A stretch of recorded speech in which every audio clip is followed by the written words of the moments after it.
appreciate you all for coming. My name is Elizabeth Likis-Werle, and I'm a professor of counseling in the Counseling and Human Services Department.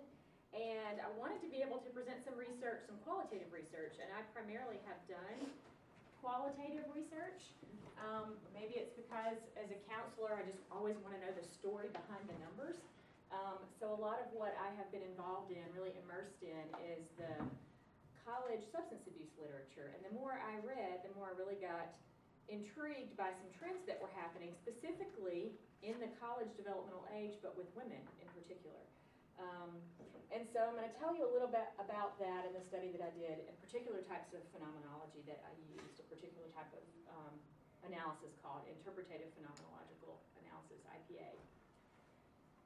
So one of the first things that I found when I started looking at college women's drinking in particular was that for a long time the substance abuse literature was really focused a lot on men. All the scales were normed on men, white men, college white men, and being a woman was a protective factor in almost every study that you would read, and there are dozens and dozens, and I mean hundreds of studies out there, quantitative studies, said basically men have these rates of problems that are greater than women's problems. And what was getting ignored in the last 10 or 15 years was that college women's drinking rates were rising. They were rising exponentially. Even in the midst of a lot of educational programming and tons of money being poured into prevention and outreach on college campuses, women's rates of drinking were still increasing. So there's an assessment that I was looking at. The American College Health Association has what's called the NCHA, the National College Health Assessment. And they have, for every year since the 21st century, in the last 17 years, every spring and fall, they measure just college student health behaviors. Everything from how often do you wear a seatbelt to when do you smoke weed and do you take your vitamins. So all kinds of health domains. Well, specifically around drinking, in 2011, there were actually more females than males in that particular year. It was the first year that more females said they had used alcohol in the past year than males. That had never happened before. And so that, to me, was a big turning point. And then that what's considered high-risk drinking, the NIAAA, which is the National Institute of Alcohol Abuse and Alcoholism, started defining, it used to be called binge drinking, if you were familiar at all with that term. And they used to say it was 6 drinks for a male, 4 or 5 for a female. They've actually changed that because there's a lot more that happens in women's bodies physiologically that makes them more at risk. So in 2007, the NIAAA came out with a new definition that says 4 or more drinks in a 2-hour period. So all of a sudden they put a time configuration on it. So binge drinking was not just an amount, but in a particular time. Enough to get your blood alcohol concentration above the legal limit. Female frequent binge drinking increased during that period of increased prevention from 93 to 2001. It continued to increase. Up to 24.7% of college females said they had more than 4 drinks in a 2-hour period, right? So automatically you start looking at disproportionate consequences that I started thinking about when I sit down with counseling with clients, and I had been in practice for years before going back to school to get my doctorate. I was hearing stories all the time of women saying, well, yeah, I really didn't know what I was doing, or I had all these consequences, disproportionate consequences having to do with sexual violence, sexually transmitted infections, unplanned sexual activity, pregnancy, alcohol toxicity, rates in the ER. Every study out there talks about that women experience the consequences more rapidly and sometimes more severely than men. So I was putting all this together going, okay, well, what's out there? What do I really want to look at? Well, a lot of the quantitative research internationally around the world, in probably about 37 different countries that I've researched, have found a correlation between the evolving social roles, political and social roles in countries and women's drinking rates. The more liberated, the more free their society, the higher the women's drinking rates are going.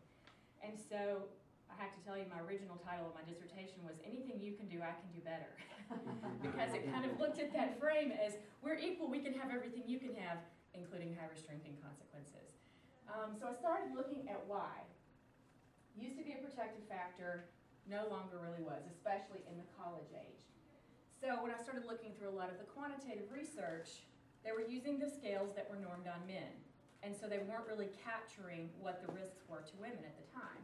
In fact, they were calling things gender research when really they were just reporting are they male or are they female? They weren't looking at what it means in terms of gender identity, the social roles, the social construction of what's expected of you, what does it mean to be a woman.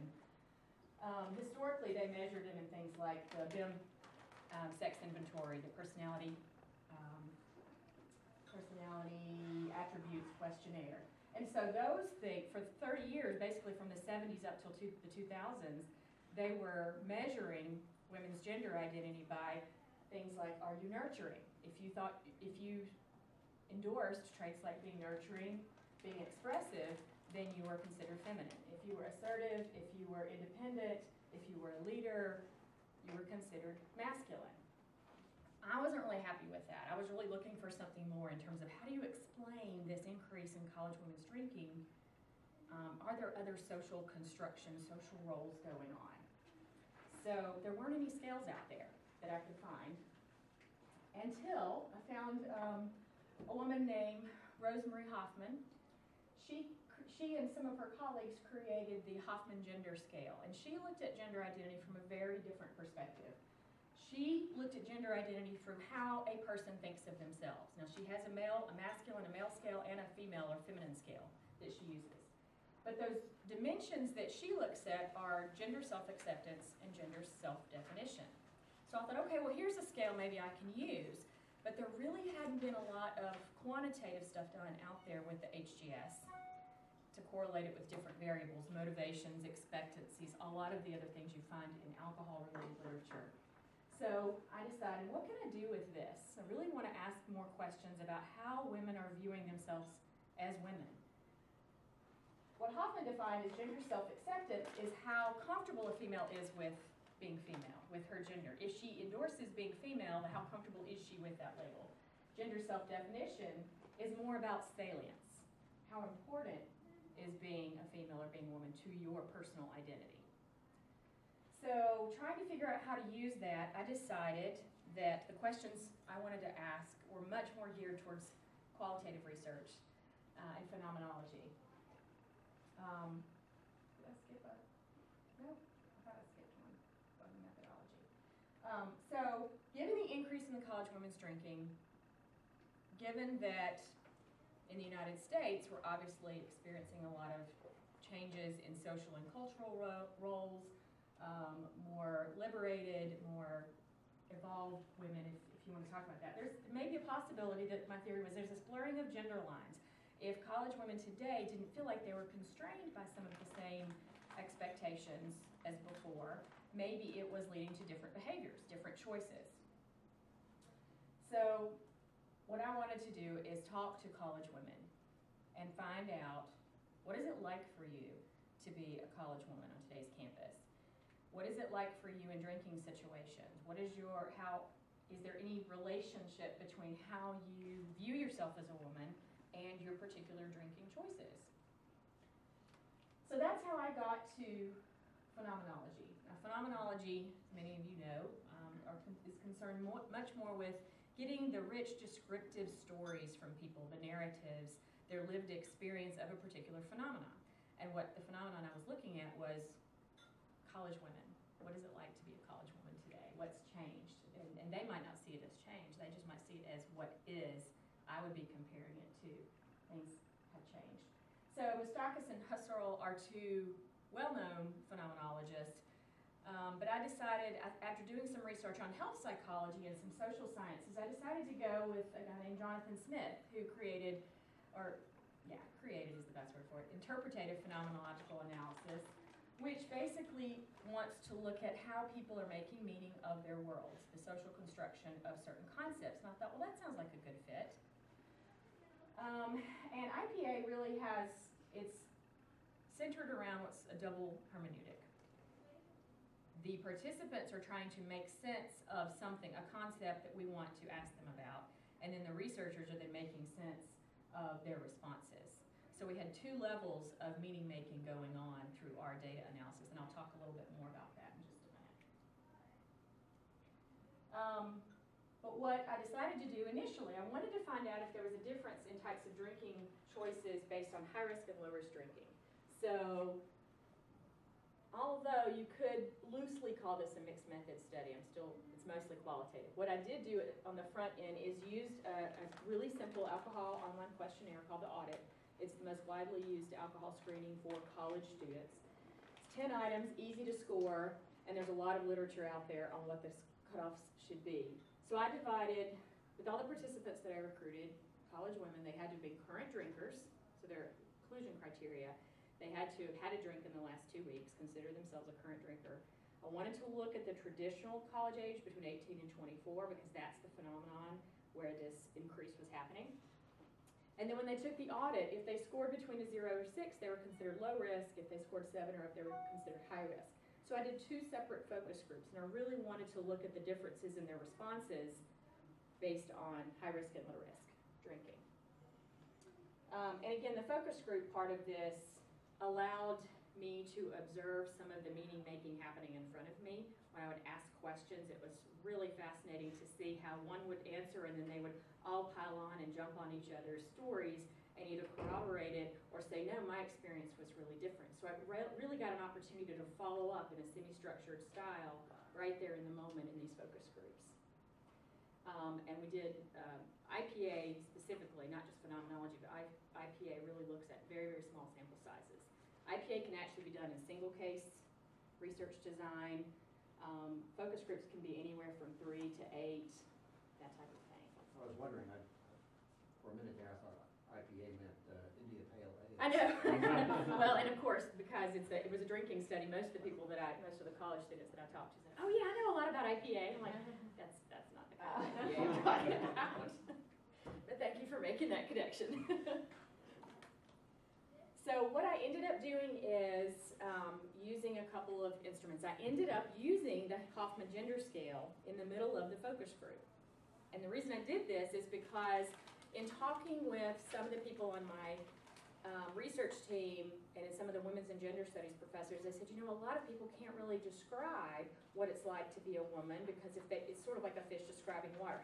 How do I know what it is I'm doing if that's just the way I am? A lot of these processes are kind of, you have to unearth them. So coming from the kind of feminist standpoint of unearthing these voices, in the middle of the focus group, I actually gave them the Hoffman Gender Scale to get them thinking about their gender identity, and then we went back to some more questions. So I ended up doing a demographic questionnaire, finding a little bit about their age, their race, their alcohol frequency and amount. I wanted to know if they were involved in any other types of subgroups, like especially the high-risk ones, sororities, athletic teams, that are very, very highly correlated with high-risk drinking anyway. So what I was trying to do is get people that weren't in clusters. Most of the research that had been done, there were only 4 studies in the United States that were qualitative in the 10 years previous to when I did my study. And they all had either sororities or athletic teams or social groups that were already formed. I just wanted to get random students to come that were interested in being a part of this. So I asked them those questions. I had a semi-structured interview protocol, gave them the Hoffman Gender Scale, and then part of my instrumentation was myself, because I was leading the focus groups, I was doing the transcribing, and as part of the research team, that's a huge part in qualitative research, is to make sure that you are acknowledging your own biases, that no one is really truly bias-free. I'm asking the questions and I'm following up. Okay, so I gave everybody a pseudonym first of all, and I also got an IRB waiver. They didn't have to sign their name on the consent because some of them were underage, and there's, you know, when you're asking about illegal underage drinking behaviors and some of them were underage, this was a way that IRB said this is the best way to do it. A lot of them were underage. A lot of them were underage. Yeah, most of them were. And most people in college, statistically, are underage, the traditional age students. So I gave them all pseudonyms, and you can see just a little bit about their audit score, whether they were high risk or low risk. So I had 5 high risk and 4 low risk. Their gender self-definition scores out of 6, so 6 was the high. And I'll talk about those in just a minute. And then their age. So they were kind of spread out. I had first years, second years, third years, and fourth years. I had, the majority were Caucasian, 2 that reported as African American, and 1 as American Indian. And then I just had some other variables that came up in some of the discussion that I listed. Interesting, we'll come back to a couple of these, like the role that her strict Baptist upbringing played in her drinking choices. People who had much closer relationships with mom. Dad was away, mom was divorced. There's some interesting things that come out from that. Did you have any sexual orientation We did not. awareness? No, you asked, but there was no, they were all hetero? Or No, were we all I didn't asked? even ask. I didn't, Okay. that wasn't even a And they didn't factor at come the up. time, but that's Okay. something that at the end, part of what, in terms of what didn't get explored, was sexual orientation, and then the interaction between sexual orientation and gender identity, right? So there's a whole other area that can be explored here. Overarching questions, basically I wanted to find out what it was like for them, what their world was like as a college woman, and how that influenced, those experiences influenced their drinking choices, their risk level in drinking choices. So the aim of IPA, as I mentioned earlier, is really to explore how the participants are experiencing their world and making sense of the social world. And that was the social construction part that I wanted to get into, that I didn't feel like the scales, when I was researching quantitative, really addressed very well. So we had a research team of faculty member and master's students. We met several times. We did iterative readings of the transcriptions. The bracketing exercise we did was pretty interesting because all the members of the research team kind of ended up, we were all educated, white, Caucasian females, but we were from 3 different college generations. So our perceptions, and we didn't plan this, it just happened as we started talking about this, our perceptions of what a woman is supposed to do, expectations, even about drinking, were very, very different. Very, very different, spread out over this continuum. So it made our data analysis really interesting to look at. When people say, well, do you think she did this because of this? Does she mean this? And the youngest one, we had a master's student who was helping us at the time. And she's like, oh no, that's not the thing. So she would educate us on what was going on more currently. And then my mentor had not been in college for 30, 40 more years. And so she was like, really? That goes on? So there was a lot of this interesting stuff happening in the bracketing exercise. So part of what IPA is not prescriptive. Jonathan Smith is very clear that in IPA, there is not one formula that you pick, it doesn't just emerge, but everybody that touches a piece of this has an interpretive part, and that's what we have to keep in check. So there might be times when it's like, I don't know, it seems like to me she was saying this, and my colleague would say, I don't get that at all. Where do you think that comes from your experience of blah, blah, blah. So we were really incorporating a lot of different narratives in this data analysis. And then we had an external auditor review. I kept journals after the focus groups, and after each time we met to kind of create the themes and sub-themes and really hammer these out. So the external auditor was there to make sure that after reading the finished themes and the participant quotes that supported those and the transcriptions, it made sense to that person. We weren't far-reaching and saying this came out of left field. Questions about any of that so far? So, interestingly, there were a lot of similarities between the high-risk and low-risk groups and how they viewed their gender identity. How they both groups, and I'm going to use that as a collective term, both groups, the high-risk and low-risk, talked about the mixed messages they got growing up about what it was to be a woman, and how they found themselves in college really thinking about what's expected of women behaviorally, academically, socially, drinking-related wise, that type of thing. There was this sense in both groups that the typical or stereotypical college woman was expected to behave badly. That college in general was a time where you go and you just go wild. Now this is the MTV generation, mind you, right? So Girls Gone Wild, I'm not going to ask if any of you have seen it, but you might have heard of it. Girls Gone Wild, right? So the whole anything you can do, I can do better, this sense of proving. Most of the women would all talk about these as what it means to be a college woman. Well, you got to study hard, you got to play hard, you got to keep up with the guys.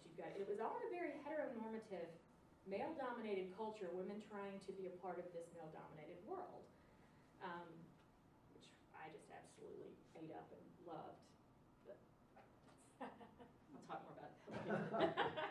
But they also felt like they were being watched, they were being scrutinized, they were being judged.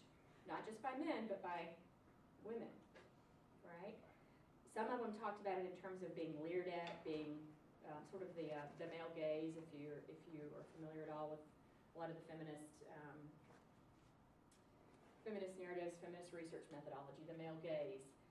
And they also felt like people were waiting for them to be the stereotypical female, right? As a result of that, all of them talked about high stress. And this was a pretty random group. None of them knew each other before. This was at a university about the size of ETSU. So, I can keep it track. Mhm. The stereotypical female to them was one that goes wild in college. Yes.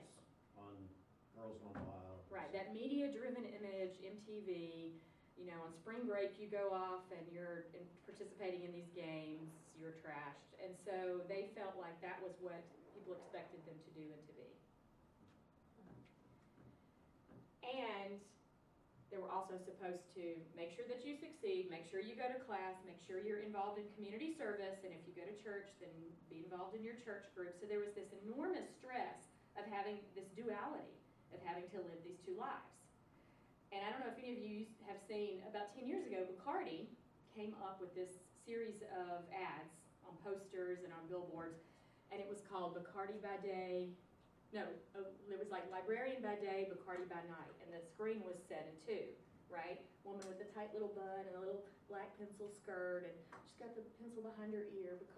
Librarian by Day, Bacardi by Night. She's in this slinky thing that shows her tramp stamp, gold dress that comes up to here, high heels, and she's got a drink in her hand. So I don't know which came first. If that's where the media images were feeding some of this stereotype, or Bacardi was noticing what was going on college campuses. I don't know. While you're on the subject, I mean, just my take on your research here is that, I mean, I think most of what you're talking about here is probably marketing driven. I mean, it's, this is going on 25 years anyway, where, it's well-known college age demographic shifting, very attractive demographic to market to. You got everybody, Miller Lite, Bud Light Lime, you got all, women-oriented, alcoholic beverages. I mean, they're a big seller. You got, they're right there on campus, go to Knoxville, all you have to do is just go right down Kingston Pike there, and, you'll see who's being marketed to and what's going,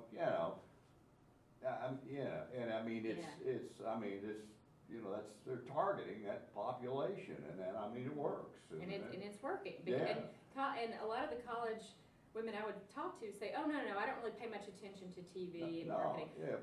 They've been so steeped in it since they were 2 years old. And there's all kinds of stuff on media that I would love to do. How women are portrayed in the media, and I actually did some comparative studies a few years ago on different ways women were portrayed with alcohol. The Bud Light kind of woman, which is the very sort of normal, typical social group out, professionals having a drink after a hard day's work, versus things like Jersey Shore. Are you familiar with Jersey Shore? Reality TV. The reality TV market has really taken off, and their portrayal of women and drinking is completely different than sort of the more tame, everybody go to the hot spot after work. Well, it's all, it's shifts to light beer, all that stuff, Heineken even had to come around to, they put out light now, and, but it's all of that stuff is women-oriented marketing, Yes, and they're sugary, they have a lot of the alcohol and energy drinks. Exactly. Is a whole other marketing issue. And it, because it saves calories. Yeah. If you get drunker faster, then you don't have to have as many calories. So there's a lot of research on calorie cutting. Yeah. So crazy.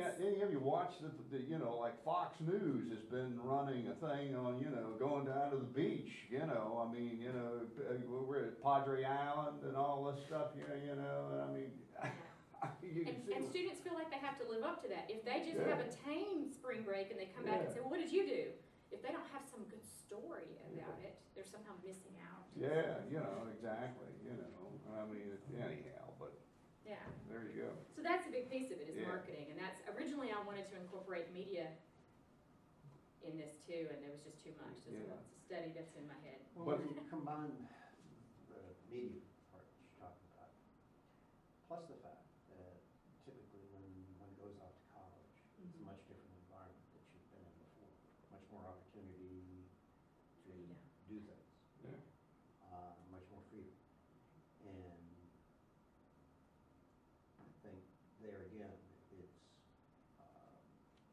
it's one of those things that after a while, you're not sure which is chicken, which is egg. I mean, you've got the marketing, you've got the open environment that most universities are. And then you've got the changing cultural expectations too. Yeah. It was sort of a perfect storm for all this to Yeah. happen, and so when you start looking at why all of a sudden are these rates rising? Yeah. All of these pieces. Well, in the prehistory when I went to college, okay, I mean, sororities used to talk against it, say, well, man, they're all in there recruiting, Right. they had pledges out, starting the parties, so. Yeah, and competing. I Yeah, mean, they are invited into the fraternity world, Oh, so that yeah. when they get all the free drinks, That's to right, see yeah, what's and gonna happen. relatively speaking, they've calmed down. Yeah. So another interesting piece about this, two more, is that the social anxiety that both of the high-risk and low-risk groups of women said, the idea of liquid courage, that that social anxiety has risen. People don't feel like they can go and approach somebody else and talk without having some sort of, being somewhat inebriated, having some sort of liquid courage there. And it made me, now that alone can be a whole research agenda. When you think about the role of social anxiety, how does technology play into that? How does the fact that everybody's like this and there are interpersonal deficits on college campuses now. So the social anxiety piece is a factor that came up for all of the participants. And then the last one, and the one that's a little more disturbing for me, I had two daughters, one a freshman in college right now, is that no matter where they went, if they were female and drinking, that sexual availability was assumed. It was a given. That if you went out, it wasn't just to go have a drink because you liked the taste of something. You were advertising, I'm ready and I'm here. And that was really disturbing to me. The way they talked about it, the stories, every one of these women told stories about this. So, how far have we really come? I don't know. Yeah. Was that a situation that they were buying into, or was it a situation that they felt they were living up to, had to live up to? That is the difference between the high-risk and low-risk groups. Okay. Because the way they viewed them, the differences between the high-risk and low-risk low-risk drinkers, were that the high-risk drinkers bought into that image of the college stereotype. Yeah. They enjoyed it, they liked the attention. They didn't like the sexual attention, but they liked the attention that it got them to be able to participate in this male-dominated drinking world. Yeah. And they would tell stories about that girl, being that girl. Now that girl means the one of the night that has completely lost control, had more than she needed to, and she's over in the corner, and everybody is talking about her, pointing at her, some people are egging her on. In the high-risk group, they all talked about that girl as a rite of passage. Every one of them had been that girl at least once, right? And they thought it was funny. They talked, there were a lot of stories, this built camaraderie in this focus group that I was watching, of telling these stories, that it was funny. And that even though they might have woken up and they didn't know where they were, had all these different consequences, it was, well, I've done that, I've been there. And it was a positive thing for the high-risk group, right? They also, in the high-risk group, not only did it build camaraderie, but the low-risk girls would talk about, the low-risk women would talk about those situations as being very embarrassing. They would lower their head. And when they were talking, they would, well, I learned my lesson. Or they would talk about it as being very foolish. In fact, sometimes their night out was just to sit around and make fun of that girl that was probably one of the high-risk girls somewhere along the way. So their perceptions of that girl and what it meant to have a night of heavy drinking was very different. In their drinking patterns, the high-risk girls, high-risk college women, sorry, I don't mean to call them girls, I can't believe that came out of my mouth, it's bothering me. The high-risk college women couldn't really stop with 1 or 2 drinks. Once they got going, they just kept going. They really couldn't plan it out very well, even if they wanted to ahead of time. It was just something that happened. You know, I don't know if they had more genetic tendencies. I don't know if that was just the environment, you know, that whole nature versus nurture. Even though they tried to constantly limit themselves, they were more impulsive, whereas the low-risk college women could take it or leave it. You know, in talking about their drinking and talking about those drinking choices, they were like, yeah, I might have 1, I might have 2. But they were still all current drinkers, but it was easier for them to stop. It was easy for them not to center their whole night of entertainment around it. And some nights they could go and just not have anything.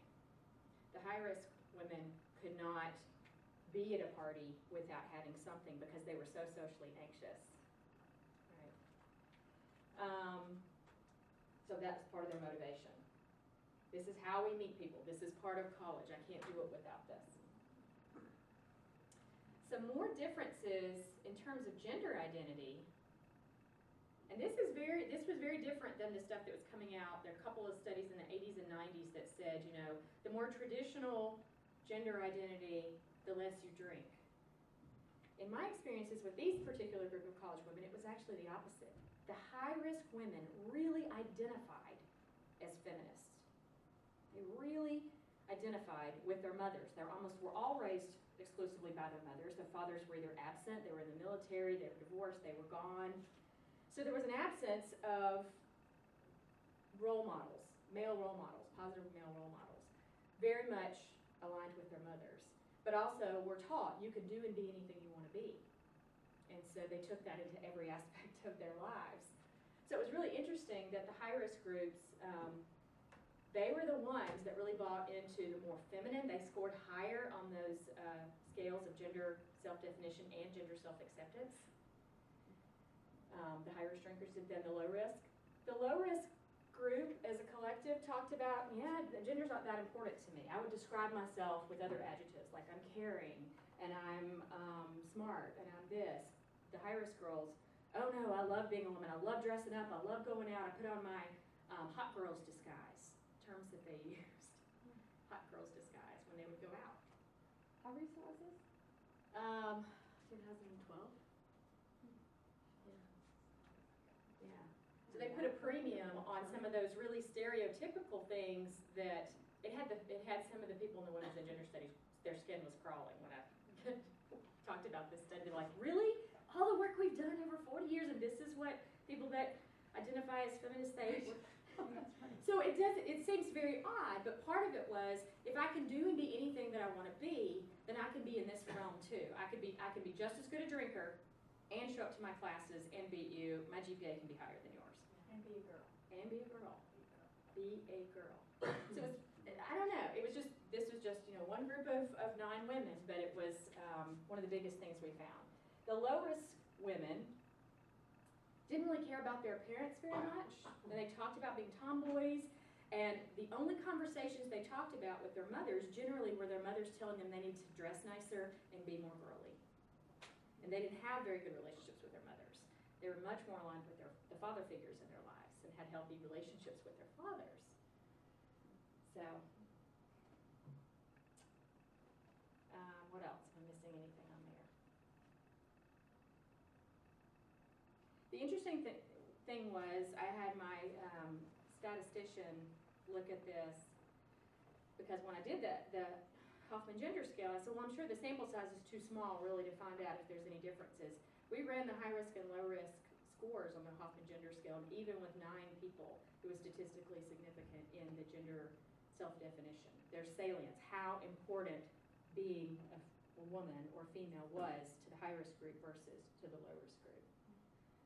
The low risk group would say things like, yeah, that's really not important to me. I don't even like answering these questions. They kind of got irritated even at my asking questions about the difference between male and female. That's not how I think about the world. They were much more non-traditional in the way they were viewing being feminine, being masculine, being male, being female. So the biggest part of this was I wanted to know, with all the stories they were telling me about what it meant to be a college woman, the messages they got growing up, the messages they got on campus, from friends, from other people, how did that influence their drinking choices? And this was the best quote probably in the entire study. Someone said that this was the mixed message. You can act like a dude, but you gotta look like a girl. I really wanted to title the whole thing that, but the journal that I submitted it to said, no, you gotta pick a better title. So I did it, made it generic. But that's what I really wanted, because this idea that this whole duality, this whole mixed message, right? I want to prove myself I can be just as good as you in these arenas, but I have to maintain my traditional femininity to be accepted in that particular environment, right? Even those that had partners, had male partners, boyfriends, said, I still want to be the cool girlfriend, but not at the expense of losing control. Again, I can step up to that line, but I can't cross it, because then my image is going to change. Right? So that's part of the other things, the high risk, the whole have it all, do it all, be it all. Whereas the low risk women were like, I don't really buy into that. I'm going to do my own thing. So are the low risk drinkers more of what feminists hoped that women would evolve to? There's some interesting questions in that, I think, at least for me. This idea about feeling preyed upon, though, going back to the stories that they were telling about sexual violence, the rape culture, things like that. That, to me, is very hard to tease out of of college women's drinking. That experience of being preyed upon, feeling like the men are hawks all around. And they would come up all the time and say things like, oh, you're not drinking enough. You want me to get you another drink? Again, this heteronormative environment, when they were thrown together. And so they talked a lot about wanting to, and this is actually a different part of a different study that I did, but that is actually coming out in July. More about their drinking expectations and drinking patterns than about the gender identity piece, but that there were different environments.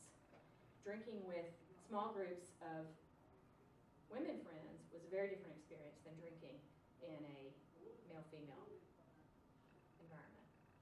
In what way? Around the males, they were encouraged to drink more, drink faster, and constantly given free stuff. With women, they could just drink because they were just hanging out. It was about bonding and storytelling and caretaking and being, looking out for each other. Everybody had a buddy system. But when they were around men in that particular environment, everything was ramped up and got more dangerous.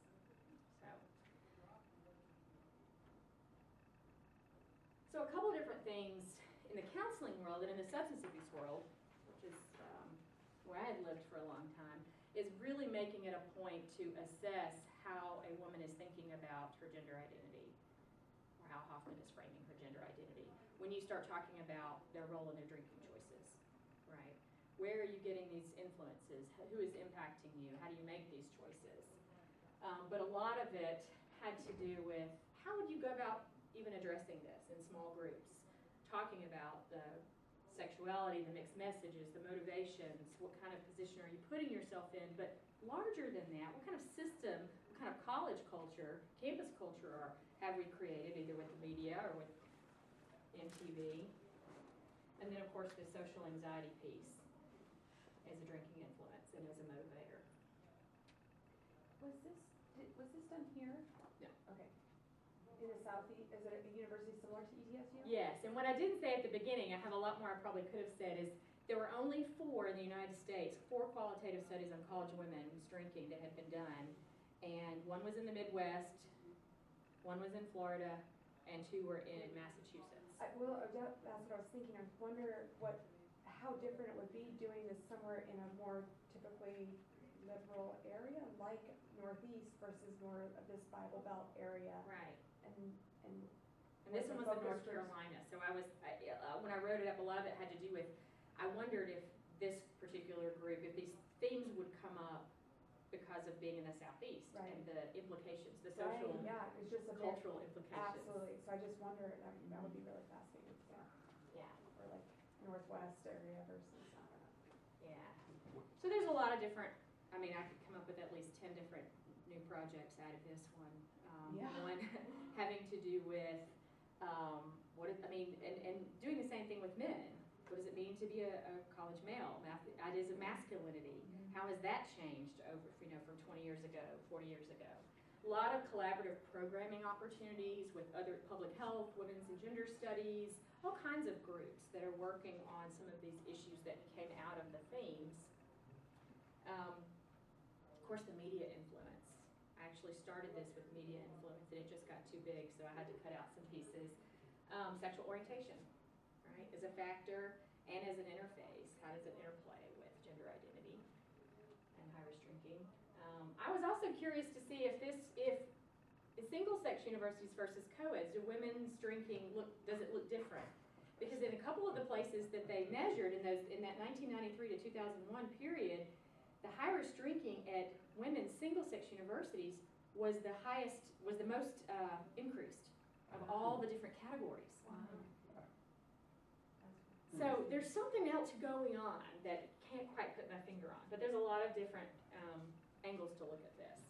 And to me, I would just love to eventually do enough of the focus groups then to come up with my own scale. I really want to look at how do you get to what's going on for college women. If this is the group that's increasing, whether they're at single-sex universities, co-ed universities, whatever kinds of social groups they're in, how much does our media play in that?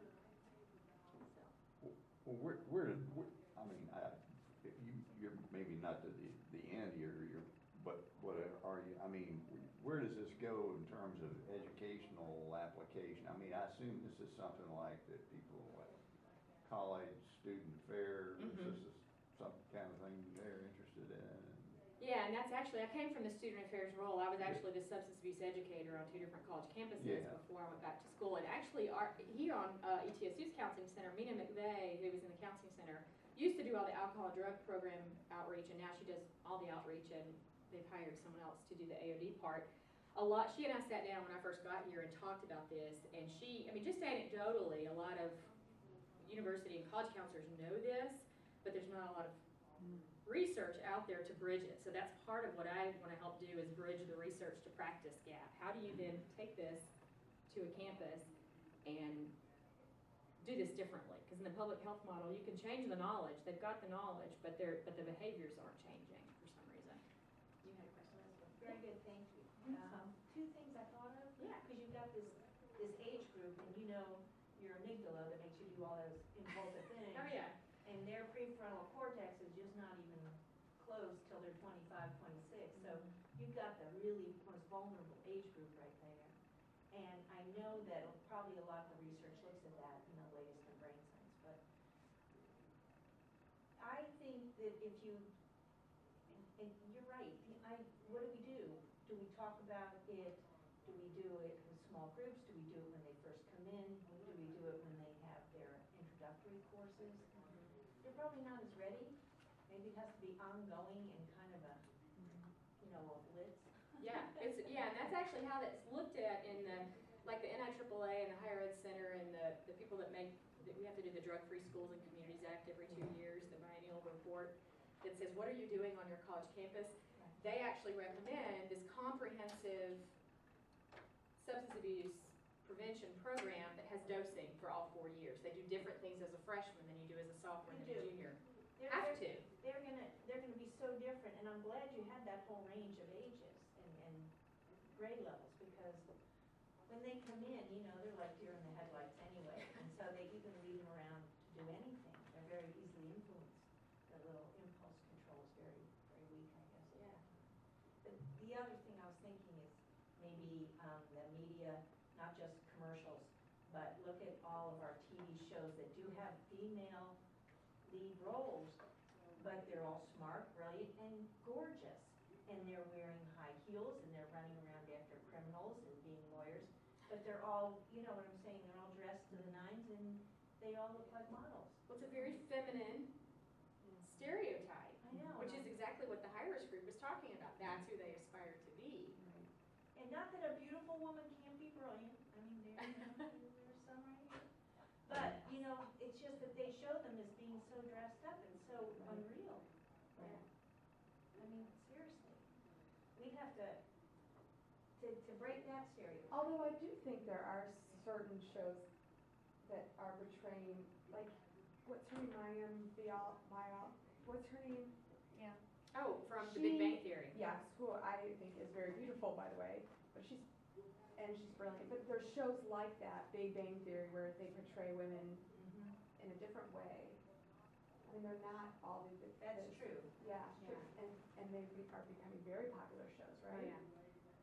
Although I don't watch them. Well, that's the course, that's also the course I have in my head, the women in gendered communication and media and all of this stuff, where you can look at through the year, you can look at how, even a show like, Beverly Hills 90210, there's 3 versions now, there's 3 different casts, just putting 10 years apart, the 3 pictures up there, they're no longer clothed in the most recent version, they're all in a pool with bikinis. The first version of Beverly Hills 90210, Wow. everybody's just in regular Normal. jeans and shirts, all kind of standing here like this.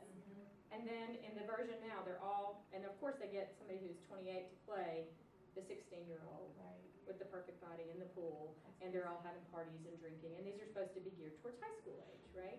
So there's a huge media piece in this. Wow. And you see, like Bones, I love Bones, and my students are very influenced, because she was a, you know, forensic anthropologist, and if you're gonna go, you know, she's brilliant, she does great stuff, and actually a lot of the science is real, but she's not real.